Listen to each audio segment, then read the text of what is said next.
রোমানিয়ার জন্য truck mechanic লাগবে।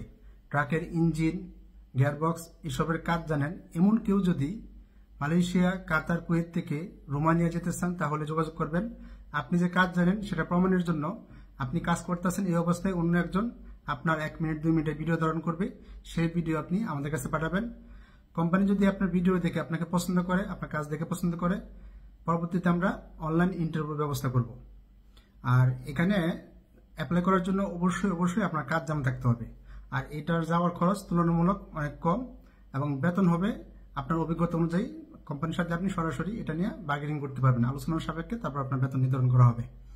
আর যারা মালয়েশিয়া থেকে আবেদন করবেন একটা বিষয় মাথায় রাখবেন, অবশ্যই আপনার মোটামুটি ইংরেজি জানতে হবে। কাতার থেকে মোটামুটি জানতে হবে। কুয়েত থেকে কোনো ইংরেজি জানার প্রয়োজন নাই। কুয়েতে ইংরেজির প্রয়োজন লাগে না, কারণ হচ্ছে কুয়েতে রোমানিয়ার এম্বাসি ইন্টারভিউ নেয় না, পাসপোর্ট জমা দিলে ভিসা দিয়ে দেয়। কিন্তু মালয়েশিয়াতে এম্বাসি ফেস করতে হয় এবং মোটামুটি ইংরেজি জানতে হয়, নয়তো এম্বাসি থেকে ভিসা রিফিউজ হয়ে যায়।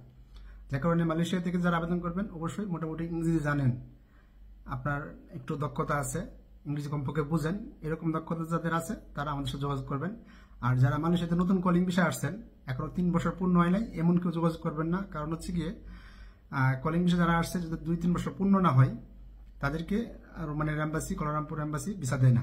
যে কারণে অ্যাটলিস্ট 2 বছর শেষ করছেন বা 3 বছর আপনার পড়ছে, 3 নম্বর ভিসা লাগাইছেন, এরকম কেউ থাকলে আবেদন করতে পারেন। যদি 3 নম্বর ভিসা না লাগে, এর কম থাকলে 2 বছর সামথিং সময় আপনি মালয়েশিয়াতে আছেন, এমন কেউ আবেদন করবেন না। করলেও আপনার ভিসা রিফিউজ হয়ে যাবে। এই বিষয়টা মাথায় রাখবেন। ধন্যবাদ।